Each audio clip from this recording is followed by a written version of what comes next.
আসসালামু আলাইকুম রহমতুল্লাহ।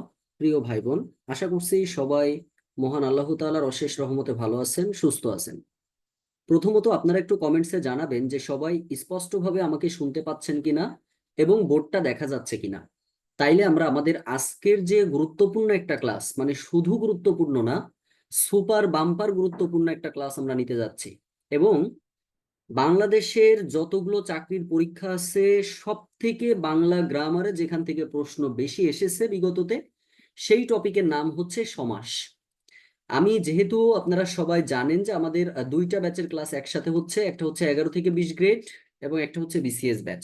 সুতরাং আমার এই ক্লাসটা আমি এমনভাবে টপিকটা পড়াবো যাতে আপনাদের প্রিলি প্লাস রিটেন দুইটা একসাথে হয়ে যায়। তাতে আমার প্রয়োজনে যদি 4টা ক্লাস লাগে 4টা হবে, 5টা ক্লাস লাগলে 5টা হবে। তাড়াতাড়ি করব না, একটু স্লোলি ভাবে ধীরে ধীরে এটা আমি বোঝাবো, কারণ এই টপিকটা নিয়ে আমার ভাই বোনের মধ্যে এত আতঙ্ক, এই আতঙ্কটা দেখি আমরা একটু ছুটাতে পারি কিনা। যেভাবে আপনারা কারক শিখেছেন খুব সহজে, এই সমাসও আমরা খুব সহজে শিখবো, কিন্তু কারকে আমাদের সময়টা একটু কম লেগেছে, কিন্তু সমাসে একটু সময়টা বেশি লাগবে। কারণ সমাস কিন্তু একটা বড় চ্যাপ্টার, এটা খুব বেশি ছোট চ্যাপ্টার না, এবং এখানে অনেক বেশি কনফিউশন তৈরি হয়। তো সেই জায়গাগুলো আমরা ক্লিয়ার করা শুরু করব। তো সবাই খাতা কলম বের করে ফেলেন। একদম বেসিক থেকে আলোচনা করছি, বেসিক ভাই, চরম লেভেলের বেসিক থেকে, এবং প্রিলি প্লাস রিটেন, যার জন্য আমি এটা প্রিলি টাইপ পড়ায়ে তারপরে ধীরে ধীরে আমরা রিটেনে যাব।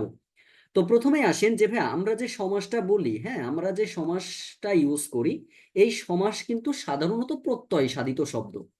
প্রথমেই আমাদেরকে জানতে হবে কি যে সমাস হচ্ছে ভাইয়া প্রত্যয় সাধিত শব্দ। প্রশ্ন হচ্ছে ভাইয়া এটা প্রত্যয় সাধিত শব্দ কেমন হয়, কিভাবে হয়? পরীক্ষা আজ নিব না, সমস্যা নেই, আজকে ক্লাস নিব, আজকে সব ব্যাচেরই পরীক্ষা অফ থাক, কালকে নিব প্রয়োজনে, সমস্যা নেই, কিন্তু ক্লাসটা করা জরুরি। তো সমাস হচ্ছে কি বলেন তো? সমাস হচ্ছে প্রত্যয় সাধিত শব্দ। কথা হচ্ছে ভাই এ কি আবার ভাঙা চূড়া যায় নাকি? এ ভাঙা চূড়া গেলেই না প্রত্যয় সাধিত হবে, তাই ভাঙবেন কিভাবে? দেখেন, সমাসকেও ভাঙা যায়। সমাসকে আমরা কিভাবে ভাঙতে পারি? সমাস ভাঙা যায়, সমাসকে ভাঙলে পাওয়া যায় সম যোগ অস। সম যোগ অস প্লাস দিয়ে আমরা পাবো হচ্ছে অ। দেখেন, সমাসের প্রকৃতি প্রত্যয় এইটা পাওয়া যায়। এখন কথা হচ্ছে ভাইয়া, কেউ কি বলতে পারবেন? আমি তো প্রত্যয় খুব সুন্দরভাবে শেখাইছি 11 থেকে 20 গ্রেডে। একটু বলেন তো প্রিয় ভাই বোন, যে এই যে মানে এই যে প্রকৃতি প্রত্যয়টা, এটা কোন ধরনের প্রত্যয়? এটা কি কৃত প্রত্যয় নাকি তদ্ধিত প্রত্যয়? আপনাদের মনে আছে কিনা এটা দেখার জন্য আমি জাস্ট কোশ্চেনটা করতেছি। একটু বলেন তো ভাইয়া, যে এখানে যে সম যোগ ওয়াস যোগ অ, আমার প্রশ্নটা হচ্ছে এই যে প্রত্যয়টা, এই প্রত্যয়টা কি কৃত প্রত্যয় নাকি প্রত্যয়টা সাধিত প্রত্যয়? একটু বলবেন। তদ্ধিতান্ত প্রত্যয় কোনটা হবে একটু বলবেন? এটা কোন ধরনের প্রত্যয় কেউ জানেন কিনা? না জানলে ভাই লেখেন যে ভাইয়া জানি না, পারতেছি না। চুপ থাকবেন না, চুপ থাকলে কিন্তু কোনোদিন ক্লাস নেওয়া যায় না।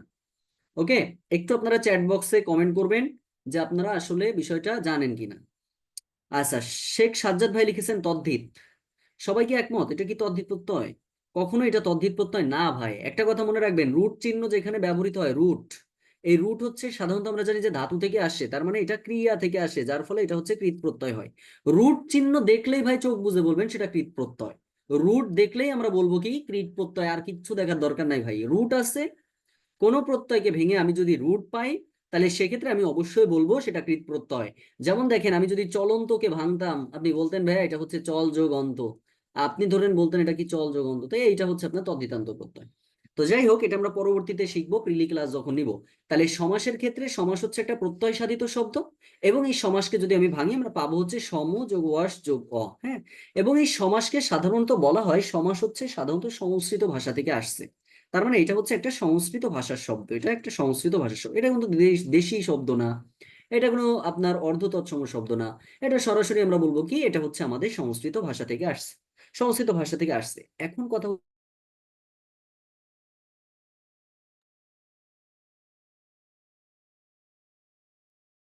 তো যেটা বলতেছিলাম প্রিয় ভাই বোনেরা, দেখেন, তাহলে এই সমাস শব্দটার অর্থ কি?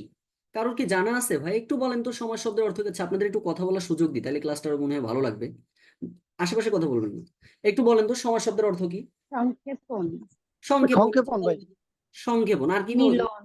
মিলন, আচ্ছা ভালো কথা, মিলন। তারপরে আর কি পাওয়া যায়? একপদীকরণ, তাই না? তাহলে সমাস শব্দের অর্থটা সাধারণত আমি পাইলাম তিনটা। একপদীকরণ। এখন কথা হচ্ছে ভাইয়া, সন্ধি শব্দের অর্থ তো আমরা জানি মিলন, সন্ধি শব্দের অর্থ তো মিলন। তাহলে কি সমাস আর সন্ধি কি আপনার একই জিনিস? সমাস শব্দের অর্থ হলো মিলন, সন্ধি শব্দের অর্থ মিলন। তাহলে এ দুটো কি আপনার একই জিনিস হইলো? না, একই জিনিস না। এই সন্ধিতে মিলন হয় সাধারণত ধ্বনির সাথে ধ্বনির মিলন হয়, এটা ধ্বনির মিলন। ধ্বনির মিলন কিভাবে? আপনি ধরেন বলেন যে বিদ্যা যোগালয়, আপনি কি বলেন? বিদ্যা যোগালয়, মানে একটা শব্দকে ভাঙলে আপনি এখান থেকে পান হচ্ছে আযোগা, আযোগা আপনি পাচ্ছেন, তার মানে আধুনি আধুনি, এই দুটো ধ্বনি মিলকরণে আপনি বিদ্যালয় পাচ্ছেন, একটা শব্দকে ভাঙলে আপনার সন্ধি পাওয়া যাচ্ছে, তার মানে সন্ধি। কিন্তু সমাসটা হচ্ছে ভাইয়া পদের মিলন, এটা এক পদে কখনো সন্ধি মানে সমাস হয় না, পদের মিলন, এটা হচ্ছে পদের মিলন। আমি ধরেন এখন বললাম আকাশ, আচ্ছা এই আকাশের কি কোনোদিন আপনার সমাস হয় বলেন তো? এটা কি কোনোদিন সমাস হবে? কথা বলবেন ভাই, চুপ থাকবেন না আপনার, ভাই। ক্লাস মজা লাগে। আকাশ শব্দটা কি কোনোদিন আপনার সমাস হবে? হবে না ভাই। সমাস হতে গেলে পদের মিলন লাগবে, মানে দুইটা পদ লাগবে। আমি যদি আকাশ না বলে আমি বলতাম নীল আকাশ, এই যে নীল আকাশ না, এটা আপনি সমাস হবে। এটা কেন সমাস হবে? কারণ এই একটা পদ আছে, এই একটা পদ আছে, এটা আপনার বিশেষ্য পদ, এটা হচ্ছে বিশেষণ পদ। তাহলে বিশেষণ যোগ বিশেষ্য মিলে আপনার একটা সমাস গঠন হয়। কোন সমাস এটা এখন বোঝার দরকার নেই, এটা আস্তে ধীরে আমরা যাবো, ঢুকবো। তাহলে সেক্ষেত্রে আমরা সমাসের বেসিকটা যদি বুঝে থাকেন একটু লিখবেন বিডি। বিডি মানে হচ্ছে বেসিক ডান। তাহলে সমাসের শব্দের অর্থ হচ্ছে ভাইয়া মিলন, সংক্ষেপণ, একপদীকরণ। সমাসকে যদি আপনি ভাঙেন তাহলে এটা পাবেন হচ্ছে সম যোগ ওয়াস যোগ অ, যেটা হচ্ছে প্রত্যয় সাধিত শব্দ, সেটা হচ্ছে কৃত প্রত্যয়। আর এই সমাসটা হচ্ছে আপনার পদের মিলন হয়, এবং এই সমাসের রীতিটা মূলত আসছে সংস্কৃত ভাষা থেকে। যদি বলা হয় সমাস কোথায় আলোচনা করা হয়, আমরা জানি সমাস হচ্ছে শব্দতত্ত্ব বা রূপতত্ত্বে আলোচিত হয়। শব্দতত্ত্ব বা রূপতত্ত্বে হচ্ছে আমাদের কি আলোচিত হয় ভাইয়া? শব্দতত্ত্ব বা রূপতত্ত্বে আমাদের হচ্ছে সমাস আলোচিত হয়। তাহলে এই বিষয়টা আমরা পরিপূর্ণভাবে ক্লিয়ার হয়ে গেলাম, অর্থাৎ বেসিকটা আমরা বুঝলাম। এইবার চলেন ভাই, সমাস সম্পর্কিত আমরা জানি যে কয়েকটা শব্দ আমরা ব্যবহার করে থাকি। আচ্ছা, প্রথমে আমি ধরেন একটা বাক্য লিখলাম, বাক্য না, এটা ধরেন আপনি একটা লিখতেছেন কি যে সাহিত্য বিষয়ক, সাহিত্য বিষয়ক এক্সাম্পলের সাহায্যে বুঝবেন, তাহলে জিনিসটা মাথার মধ্যে গেঁথে যাবে। সাহিত্য বিষয়ক সভা, তার মানে এখান থেকে যদি আমি এক পদ করি তাহলে কি হবে ভাই? এটা হবে সাহিত্য সভা, তাই না? সাহিত্য সভা। এখন কথা হচ্ছে ভাইয়া, এই যে সাহিত্য বিষয়ক সভা, এখানে কয়টা পদ আছে বলেন তো? কেউ বলতে পারবেন এখানে কয়টা পদ আছে? তিনটা পদ। তিনটা পদ আছে না ভাই? এই যে সাহিত্য একটা পদ, বিষয়ক একটা পদ, সভা একটা পদ, তাহলে প্রত্যেকটা কিন্তু আমাদের আলাদা আলাদা পদ। এই যে প্রত্যেকটা স্পেসিফিক আলাদা পদ না, এই পদগুলোকে বলা হয় সমস্যমান পদ। এটাকে কি বলা হবে? সমস্যমান পদ, মানে সমান লেভেলের পদ, এটা হচ্ছে সমস্যমান পদ। এই সমস্যমান পদের যে প্রথম পদ, প্রথম পদকে বলা হয় ভাইয়া পূর্ব পদ। প্রথম পদকে বলা হয় ভাইয়া পূর্ব পদ। ভাই একটু আর হ্যাং করছিল শেষ যে পদটা, এই শেষ পদটাকে বলা হবে কি? উত্তর পদ বা শেষ পদ বা পদ। পূর্ব পদ, তাই না? উত্তর পদ বলতে পারেন, শেষ পদ বলতে পারেন, আবার এটাকে আপনি বলতে পারেন কি? এটাকে আপনি বলতে পারবেন পরপদ। আচ্ছা, ভালো কথা। এখন কথা হচ্ছে ভাই, এ মাঝখানেরটা কি উগান্ডা থেকে আসছে নাকি? এর কিছু নাম দিবেন না? এটা মাঝখানে আছে তার মানে কি? মাঝখানে আছে মানে কি? সমস্ত পদ। এটা আপনি বল, না না না, এটা মাঝখানে আছে মানে কি? মধ্যপদ, মাঝের পদকে মধ্যপদ বলবো, মধ্যপদ। তাহলে আমরা কি এই বিষয়টা বুঝতে পেরেছি? একটু জানবেন যে এটা আমরা বুঝতে পারলাম কিনা। তাহলে এই সাহিত্য সমসমান পদ, বিষয়ক সমসমান পদ, সভা সমসমান পদ। আর এই যে সমসমান পদগুলো যখন অ্যাডজাস্ট হচ্ছে না, একসাথে হচ্ছে, এই একসাথে এদেরকে বলা হয় কি? এদেরকে বলা হয় ভাইয়া ব্যাস বাক্য। এদেরকে বলা হয় ব্যাস বাক্য। এই ব্যাস বাক্যের অপর নাম আবার বিগ্রহ বাক্য। ব্যাস বাক্যের অপর নাম হচ্ছে বিগ্রহ বাক্য। আবার এটাকে আপনি বলতে পারবেন সমাস বাক্য। আবার এটাকে আপনি বলতে পারবেন সমাস বাক্য। তার মানে একটা জিনিস আমি বুঝলাম ভাইয়া, যে সমসমান পদগুলোকে একসাথে করে যেই নামগুলো দেওয়া হয়, সেই নামকে আমরা বলতে পারি ব্যাস বাক্য, বিগ্রহ বাক্য, সমাস বাক্য। সবাই বুঝতে পারছেন কিনা? সবাইকে বুঝতে পারছেন? একটু বলবেন সবাই ক্লিয়ার কিনা। এখন কথা হচ্ছে ভাইয়া, তাইলে সমস্ত পদগুলো, জি ভাই।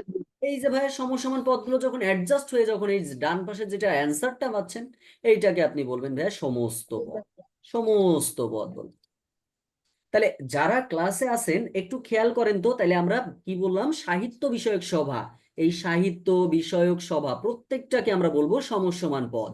এই সমসমান পদের প্রথম পদকে বলি আমরা পূর্বপদ, মানে সাহিত্য। শেষ পদকে আমরা বলি উত্তরপদ, শেষ পদ বা পরপদ, যেটা হচ্ছে সভা। মাঝখানের যে পদটা, এই পদটাকে আমরা বলবো মধ্যপদ।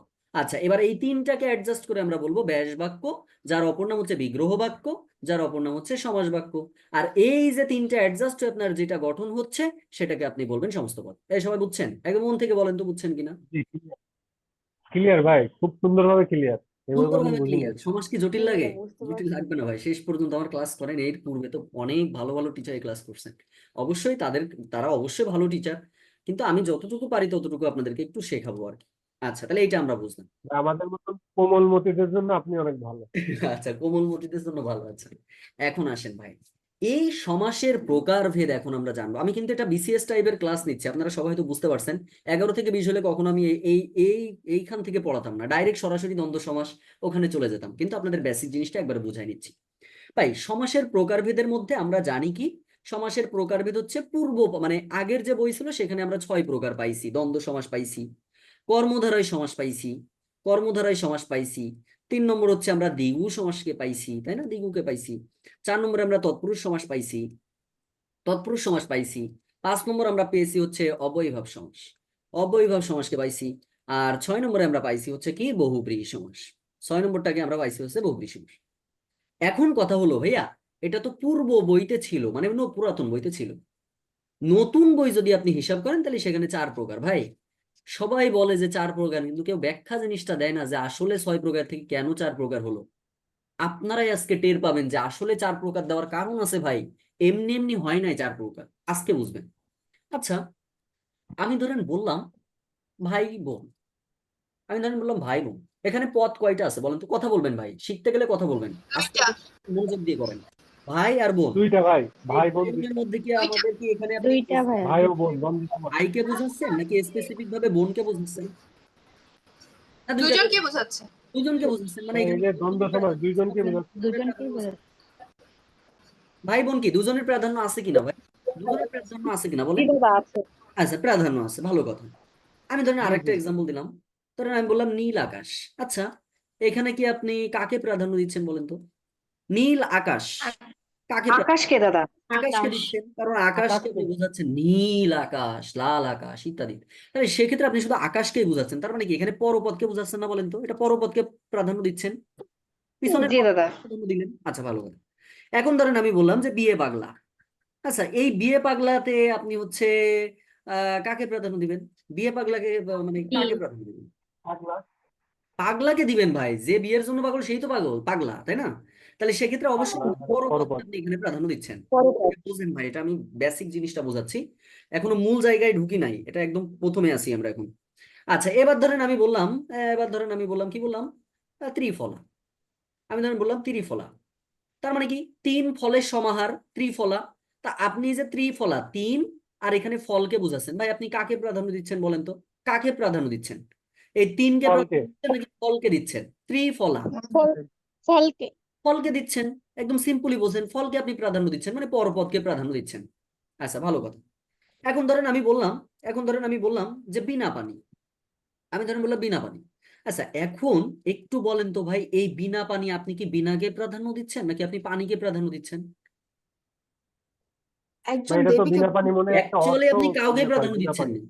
এই বিনা পানি বলতে সাধারণত আমার যারা দেব- সনাতন ধর্মী ভাই বোনেরা আছেন তারা বলেন তো বিনা পানি বলতে কাকে বোঝানো হয়?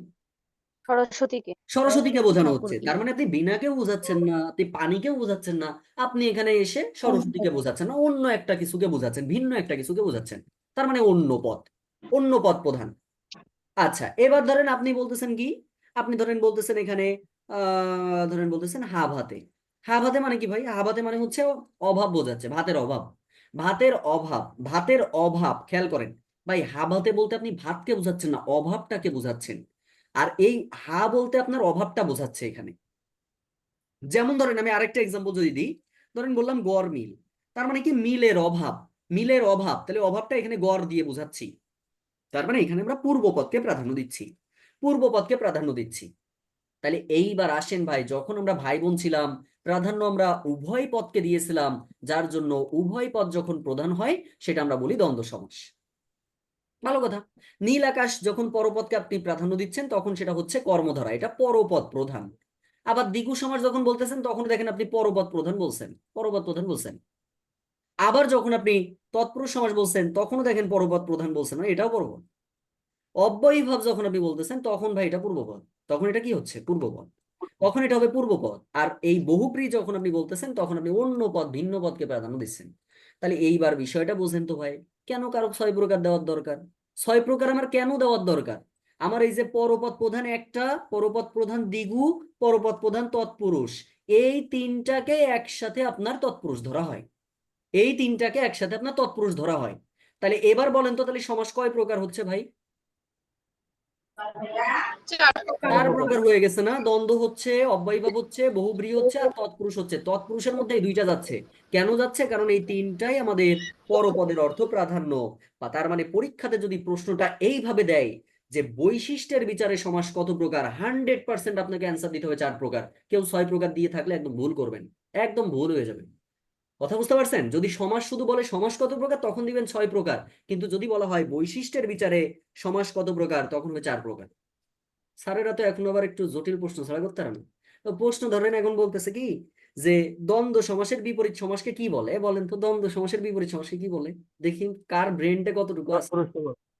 কর্মধারয় সমাস। বহুব্রীহি বহুব্রীহি ভাই বহুব্রী সমাস হবে না। দ্বন্দ্বতে যদি বহুব্রী উভয় পদ বহুব্রী প্রধান হয়, বহুব্রীতে আমাদের কোনো পদই প্রাধান্য ছিল না, সেটা ছিল অন্য পদ প্রধান, তাহলে কি হবে? এটার বিপরীত না? তাহলে দ্বন্দ্বের বিপরীত সমাসকে আমরা বলবো বহুব্রী সমাস। বুঝছেন প্রিয় ভাই বোনেরা? আমরা কি বুঝতে পারছি বিষয়টা? বিষয়টা সবাই ক্লিয়ার হলে একটু জানাবেন যে ভাই একদম ক্লিয়ার ভাবে বুঝছেন কিনা। সবাই একটু জানান ক্লিয়ার ভাবে বুঝছেন জি কিনা। ভাই, ক্লিয়ার। আচ্ছা। না প্রশ্ন হয় ভাই এই যে তিনটা, হ্যাঁ হ্যাঁ, প্রশ্ন করে এই তিনটা নিয়েই, কর্মধারায় আপনার তৎপুরুষ আর বহুব্রী, এই তিনটা নিয়ে যাবো এই ভাই আপনার একটু দ্বিতীয় যাবো। সময়। আরে জীবনের সমাজ তো বহু টিচারে ক্লাস করেছেন, এবার না একটু চুনোপুটির ক্লাস করেন, একটু দাদা চুনোপুটির ক্লাস করেন তৎপুরুষটা মজা আবার করে। একটু করে বলে দিতেন। কোনটা কোনটা বলেন? দাদা তৎপুরুষ সমাসটা। তৎপুরুষ। তৎপুরুষ সমাজটা আমি এখনো যাইনি ভাই, শুধু পরপদ প্রধান বলেছি। তৎপুরুষ মানে কি ছিল? এই যে বিয়ে পাগলা, বিয়ের জন্য যে পাগল, যাবো আমি এখনো বিস্তারিত ঢুকি নাই। না বুঝলেও সমস্যা নেই, সামনে তো আছে, সামনে এখনো খেলা তো আছে, মূল খেলা এখন সামনে আছে। তাহলে সেক্ষেত্রে ভাই এইটা আজকে এখানে তৎপুরুষ শেষ মানে করেন হচ্ছে না ভাই। পরপদ প্রধান হবে ভাই। পরপদ প্রধান মানে বিয়ের জন্য পাগল, যেটাকে আমরা বলি বিয়ে পাগলা, সেটা হচ্ছে পরপদ প্রধান। আপনি এখানে পাগলা আসলে বিয়েকে বোঝাচ্ছেন না। বিয়ে পাগলা মানে কি? বিয়ের জন্য কেউ একজন পাগল, বিয়ের জন্য যেমন একজন পাগল। কথা বুঝতে পারছেন? বিয়ের জন্য যে পাগল হয়, যেরকম জাব্বির ভাই, জাব্বির ভাই কি বিবাহিত না অবিবাহিত ভাই? না ভাই, অবিবাহিত। অবিবাহিত। তো ভাই ধরেন এখন বাসায় যে মনে করেন খাওয়া দাওয়া সব বন্ধ করে দিল, যে তার এখন বিয়ে দেওয়াই লাগবে, তো এখন সে এখন বিয়ে পাগলা হয়ে গেল। তা বিয়ে পাগলা বলতে আমরা জাব্বির ভাইকে বোঝাচ্ছি, আর কাউকে বোঝাচ্ছি না ভাই, একজনকেই বোঝাচ্ছি। তার মানে এই পাগলাটাকে বোঝাচ্ছি, আর এই পাগলা বলতে জাব্বির ভাইকে বোঝাচ্ছি, বিয়েকে এখানে বোঝাচ্ছি না। এই জন্য এটা হচ্ছে পরপদ প্রধান। ক্লিয়ার? আশা করছি বুঝতে পারছেন। এবার চলেন আমরা মূল খেলাটা শুরু করি। সবাই লেখেন দ্বন্দ্ব সমাস, সকলে লেখেন দ্বন্দ্ব সমাস। এখন আমরা একদম সুন্দরভাবে শিখবো, বিস্তারিত ভাবে ভালো করে শিখবেন। ভাই দ্বন্দ্ব শব্দের অর্থটা কি? দ্বন্দ্ব মারামারি কাটাকাটি, এরকমই তো কিছু, তাই না? তো সেক্ষেত্রে এই দ্বন্দ্ব সমাস বলতে আমরা বুঝি সাধারণত জোড়া, সাধারণত আমরা বলি হচ্ছে যুগল। জোড়াকে বুঝি, যুগলকে বুঝি, যুগ্মকে বুঝি, জোড়কে বুঝি, কত কথা বলা যায় না। যুগ্মকে বলেন এবং মিলনকে বলেন। তাহলে দ্বন্দ্ব সমাস, দ্বন্দ্ব শব্দের অর্থটা হচ্ছে জোড়া, যুগল, যুগ্ম, মিলন। আচ্ছা, এইবার আসেন ভাই, এই দ্বন্দ্ব সমাসে সবসময় মনে রাখবেন দুইটা পদেরই প্রাধান্য থাকবে। দুইটা পদই প্রাধান্য সবসময় ভাই, আপনি একটাকে প্রাধান্য ধরতে পারবেন না। উভয় পদ প্রাধান্য পাবে হচ্ছে দ্বন্দ্ব সমাসে। যেমন খেয়াল করেন বাবা মা।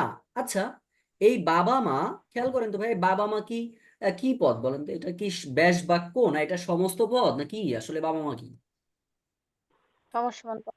সমস্ত পদ না? এটা সমস্ত পদ ছিল না? এইটাকে যখন আপনি লিখতেছেন সমস্ত তখন, পদ।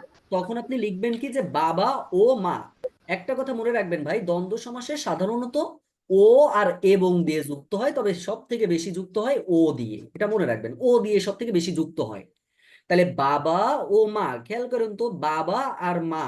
আমাদের কিন্তু প্রশ্ন ভাই এইটা আসে না, প্রশ্ন কিন্তু এইটা আসে। তার মানে আপনি খেয়াল করবেন যে বাবা আর মা দুইটা শব্দের কি প্রাধান্য আছে? আছে। তাহলে দুইটা শব্দের প্রাধান্য থাকলে এটা আপনি বলবেন যে দ্বন্দ্ব সমাস। বাবা ও মা, এই যে আপনি এটাকে ব্যাস বাক্য করবেন, এটা সমস্ত পদ, এটা ব্যাস বাক্য। তাহলে বাবা ও মা, বাবা মা, বাবা ও মা, বাবা মা। তাহলে এখানে দেখেন আপনি বাবাকেও প্রাধান্য দিচ্ছেন, আবার মাকেও প্রাধান্য দিচ্ছেন। আমি ধরেন এখন বললাম চেয়ার টেবিল। আচ্ছা, চেয়ার টেবিল যখন বলতেছেন, আপনি কি শুধু চেয়ারকে মূল্য দিচ্ছেন, শুধু কি চেয়ারকে প্রাধান্য দিচ্ছেন, টেবিলকেও দিচ্ছেন না? চেয়ারে বসতেছেন, টেবিলে বই রাখতেছেন, তার মানে আপনি এখানে বলতেছেন কি যে চেয়ার ও টেবিল। আমরা বলতেছি কি চেয়ার ও টেবিল। তাহলে সেক্ষেত্রে যে চেয়ার আর টেবিল, খেয়াল করেন তো, তাহলে চেয়ার টেবিল, আপনি চেয়ার ও টেবিল বলতেছেন, দুইটারই প্রাধান্য আছে, তার মানে এটা কি হবে? এটা দ্বন্দ্ব সমাস হবে। আচ্ছা, এইবার যদি আমি একটু বলি, বলেন তো, ভণ্ড বাবা। আমি ধরেন বললাম ভণ্ড বাবা।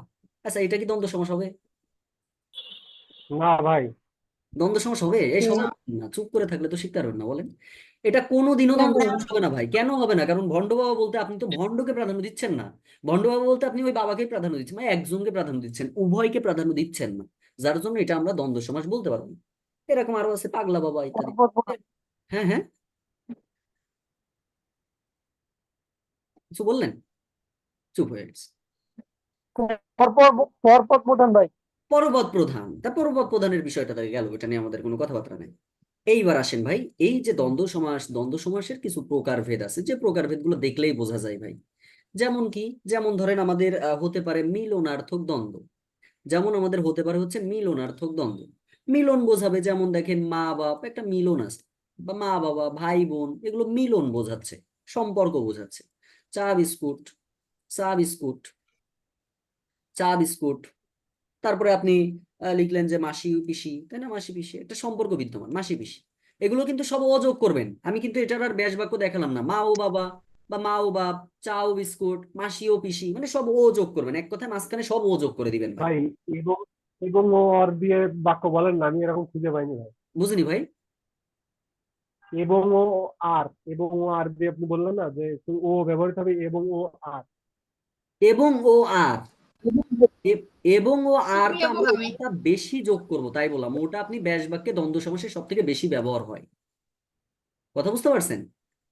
মা ও এবং বাবা, পাই নাই মা ভাই। এবং বাবা আপনি দিতে পারবেন, সমস্যা নাই তো। চা ও বিস্কুট, চা এবং বিস্কুট, কিন্তু ওটা দিলে একটু জিনিসটা সহজ হবে, প্লাস এটা সুন্দর লাগবে, কিছু জিনিসের তো সৌন্দর্য আছে।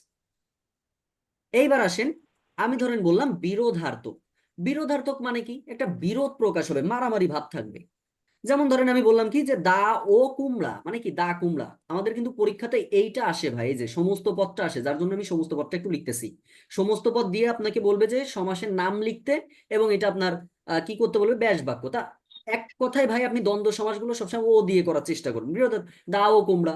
যেমন কি হতে পারে, ওহি ও নকুল, ওহি নকুল, তাই না? এগুলো দেখেন একটা বিরোধ, বিরোধ একটা প্রকাশ আছে। এখন আমি যদি বলি যে বিপরীতার্থক দ্বন্দ্বতা, আপনি বিপরীত শব্দ বের করে ফেলেন, দেখেন দুইটারই কিন্তু সম্পর্ক আছে এখানে। দারও এখানে প্রাধান্য আছে, কুমড়ারও ভাই, প্রাধান্য ভাই, আছে, ওহি প্রাধান্য আছে, নকুলের প্রাধান্য আছে। তাহলে বিপরীতার্থকটা আপনি কি দিতে পারেন একটু বলেন তো? ভাই, ভাই, হ্যাঁ, good, আই ব্যয়। আই ব্যয় মানে বিপরীত শব্দ দিয়ে আপনি করবেন ভাই, অটুরিতু। বিপরীত শব্দ। রাত দিন, দেখেন দুইটারই প্রাধান্য আছে, রাত দিন, রাত দিন। যেমন আপনি বলতে পারেন ছোট বড়, ছোট বড়, তাই না? কত বিপরীত শব্দ আছে ভাই। এই ম্যাক্সিমাম সবগুলো আমাদের কি হবে? সবগুলো আমাদের হবে বিপরীতার্থক দ্বন্দ্ব। যেমন হচ্ছে জমা খরচ, তাই না? জমা খরচ। এগুলো দেখেন সবই হচ্ছে আপনার কি ভাই, বিপরীত শব্দ। তাহলে বিপরীতার্থক দ্বন্দ্ব মানে হচ্ছে দুইটা শব্দেরই প্রাধান্য থাকবে, এবং সেটা বিপরীত শব্দ প্রকাশ পাবে। এরপরে ধরেন আমি যদি বলি আপনাকে অঙ্গবাচক। আমি যদি বলি অঙ্গবাচক, তাহলে অঙ্গবাচকটা কি হচ্ছে? অঙ্গ বোঝাবে। যেমন আপনার অঙ্গ কি আছে? নাক ঠ্যাং কান। আছে, পা আছে, তাই না? ঠ্যাং তো দরকার নেই, মানে হাত পা। তার মানে এখান থেকে আপনি পাচ্ছেন হাত পা। আপনি এখান থেকে পাচ্ছেন কি, হাত পা পাচ্ছেন। আপনি এখান থেকে হাত পা পাচ্ছেন। আর এখান থেকে আপনি কি পাচ্ছেন, সবাই খেয়াল করেন, আপনি এখান থেকে নাক কান পাচ্ছেন, নাক কান পাচ্ছেন, তাই না? আর কি পাচ্ছেন? এখানে ক্লাস আছে, আপনি এখানে কি পাচ্ছেন? নাক কান মুখ পাচ্ছেন, কান মুখ পাচ্ছেন। মানে এক কথায় আপনি আপনার অঙ্গগুলোর মধ্যে যেটা আপনার থাকবে, দুইটারই প্রাধান্য থাকবে, সেটাই হচ্ছে অঙ্গবাচক। এইবার যদি আমি আপনাকে বলি সংখ্যাবাচক দ্বন্দ্ব, আপনি আপনি নিজেই বানান তো ভাই, সংখ্যা দিয়ে বানান।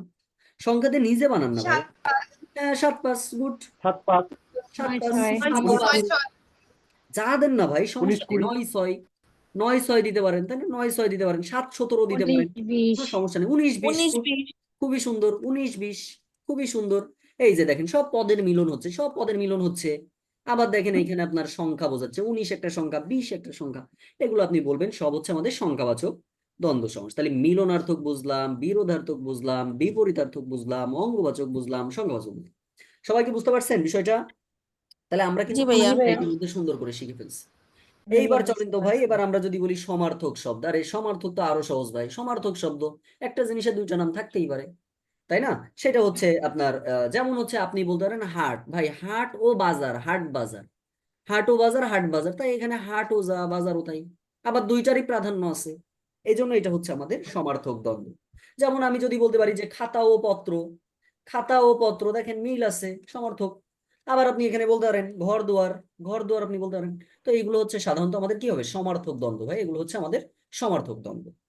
আচ্ছা, এইবার যদি বলা হয় ভাইয়া, যদিও এত ডিটেলসে ভাই কিন্তু আমরা 11 কি থেকে এগুলো 20 গ্রেডের ভাই বোনের করবো লাগবে নাকি? না, 11 থেকে 20 গ্রেডের ভাই বোনের শুধু লাগে কি জানেন, সেটা পরে হচ্ছে আপনার মা ও বাবা, মানে মা বাবা, এটা কোন সমাস আপনি লিখবেন, দ্বন্দ্ব সমাস, মা ও বাবা, এই হচ্ছে আপনাদের বিষয়। কিন্তু যারা বিসিএস প্রিলি দিতে চান, তারা অবশ্যই 100% তাদেরকে এই বিষয়গুলো সম্পর্কে ধারণা থাকতে হবে, প্রত্যেকটা জিনিস সম্পর্কে ধারণা থাকতে হবে।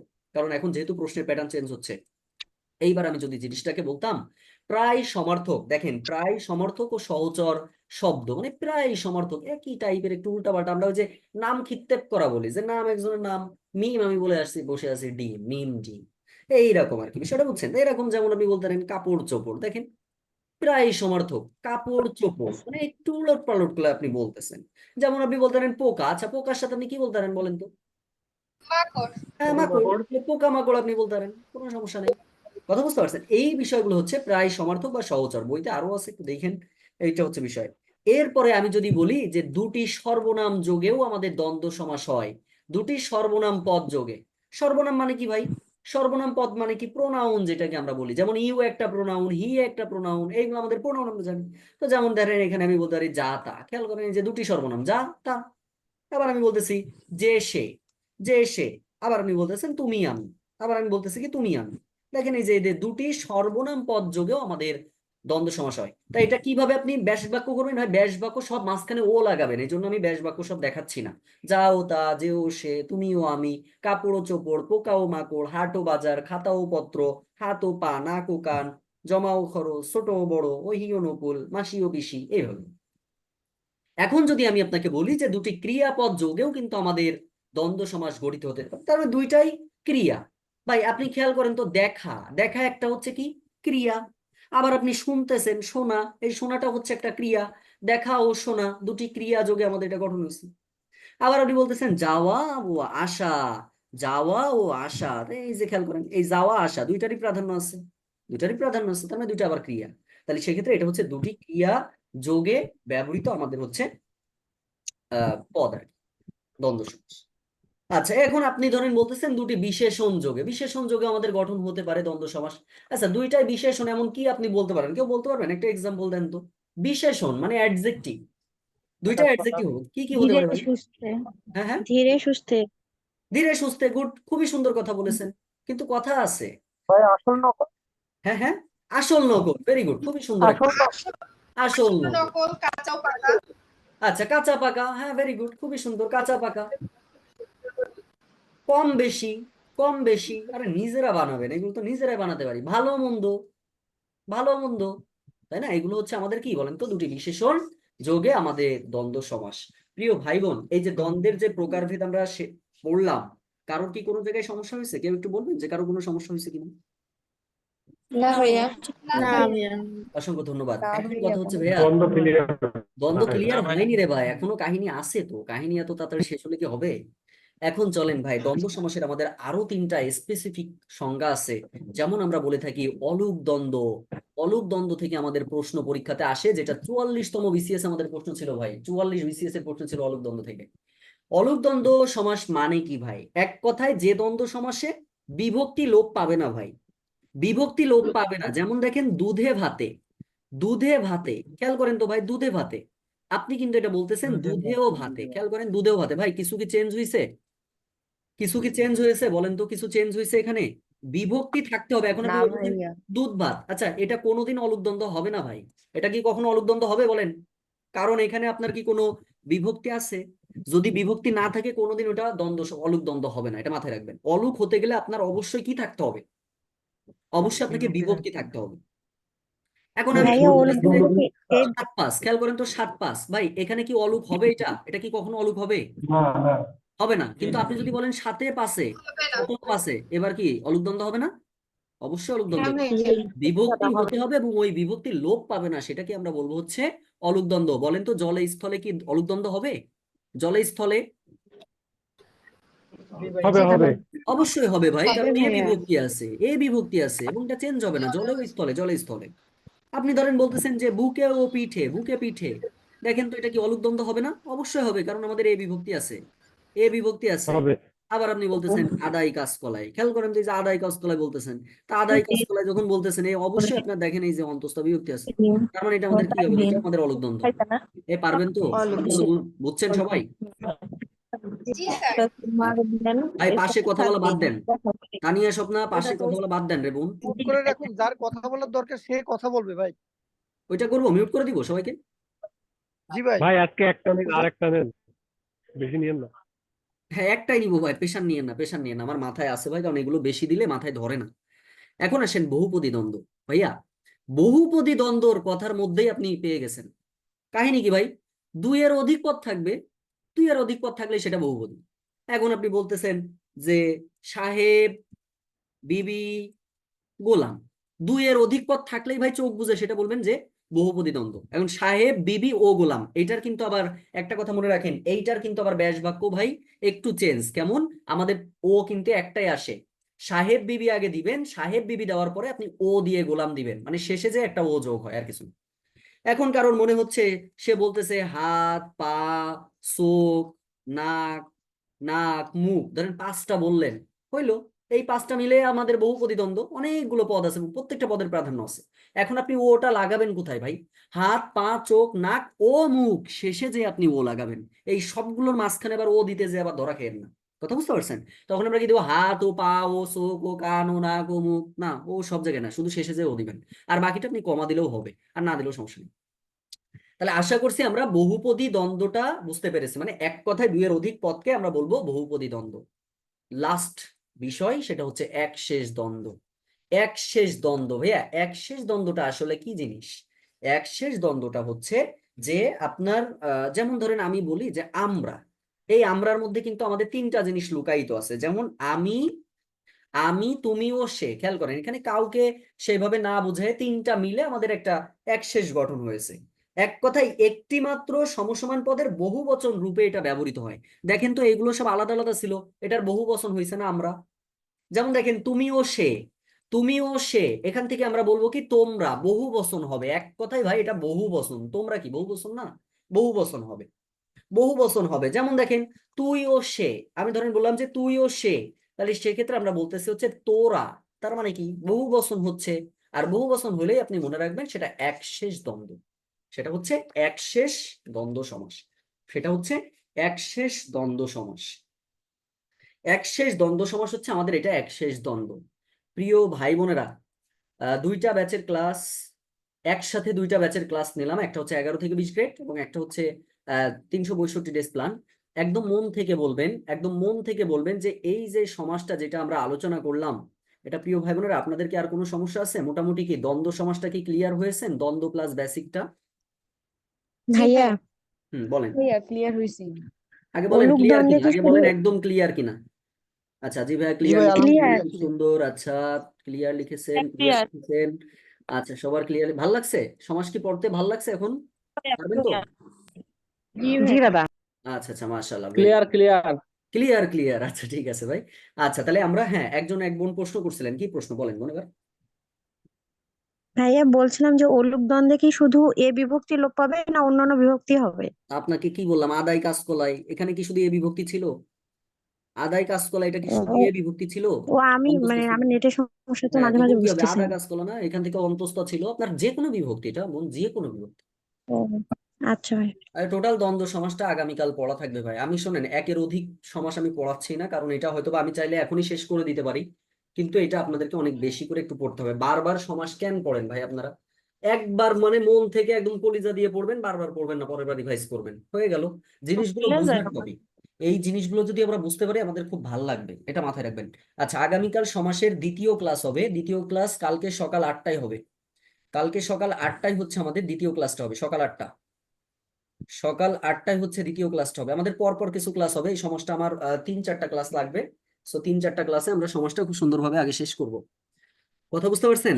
ভাইয়া আর সামনের সপ্তাহে তো নিবন্ধন এক্সাম আছে ভাইয়া, রিটেন বুঝিনি বা ক্লাসটাই সব বাই রিটেন এক্সাম আছে নিবন্ধনে, ক্লাসটা একটু বন্ধুনে, কমাই নিলে অনেক ভালো হয়।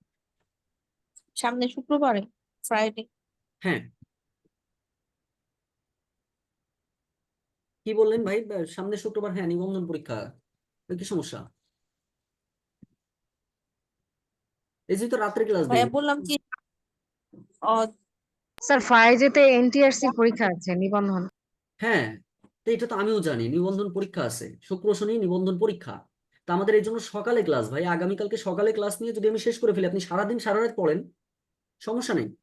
ভাইয়া পড়াটা একটু কমাই দিন, সেটা বলছি। না, পড়া তো কম দিয়েছে আমি, এই কয়দিন পড়া দিব না, এই 7 দিন তো আমার সব ব্যাচ ছুটি দিয়ে জি দিয়েছি ভাইয়া, অলরেডি, হ্যাঁ সব ব্যাচই সামনে ছুটি। হ্যাঁ ভাইয়া। সামনে ভূমি ভাই, সামনে ভূমি সমাজসেবার পরীক্ষা দেখবি তাড়াতাড়ি দেবে, যদি তাড়াতাড়ি শেষ না করেন তাহলে আমরা বিপদে পড়বো। এখন এই যে শুধু নিবন্ধনের জন্য যদি একটু দেরি না না করি না, আমি আমরা, সেটাই বলছি, এই জন্য তো বললাম ভাই, আমি সকালে ক্লাস রিটার্নের দিলাম, এই সময় জিনিসটা একটু বোঝার চেষ্টা করেন। সকালে ক্লাস দিয়েছি, সকালে ক্লাস করার পরে আপনারা রাত্রে টাত্রে কোনো প্রেশার নাই তো, আপনি প্রেশার বাদে এবার নিজের মতো করে জি পড়েন। ভাইয়া, কোনো সমস্যা নাই তো ভাইয়া, বললাম কি ভাইয়া খালি মানে পড়াটা একটু কমাই দিলে হ্যাঁ হ্যাঁ, তিনি পড়া পড়াটা এখন একটু মানে কম, আগায় পড়া দিচ্ছি না, এখন জি পড়া দিচ্ছি দাদা, না। প্রবলেম আচ্ছা, আর আজকে আমাদের ওই যে ডে 11 20 ডেটের ডে পরীক্ষা ছিল, এটা আমরা আগামীকালকে নিব। হ্যাঁ, আপনারা আজকে একটু রিভাইজ করেন, যেহেতু আজকে একটা ক্লাস নিলাম, তো কালকে ইনশাল্লাহ এই পরীক্ষাটা নিয়ে নিব। কালকে রাত 10টায় পরীক্ষাটা নিয়ে নিব। হ্যাঁ, আর সকাল 8টায় আমাদের ক্লাস হবে। সবাই একটু মন দিয়ে পড়েন, আচ্ছা ইনশাল্লাহ ভালো কিছুই হবে, একটু লেগে থাকেন ভাই। সেটাই। এর আগেও তো ভাই বোনেরা ভালো কিছু করেছে, ইনশাল্লাহ আপনারাও ভালো কিছু করতে পারবেন, শুধু একটু লেগে থাকবেন। তাহলে সবাই ভালো থাকবেন, আমার জন্য দোয়া করবেন। হ্যাঁ, আসসালামু আলাইকুম ওয়া জি ভাইয়া, রাহমাতুল্লাহি ওয়া বারাকাতুহু। আসসালামু আলাইকুম।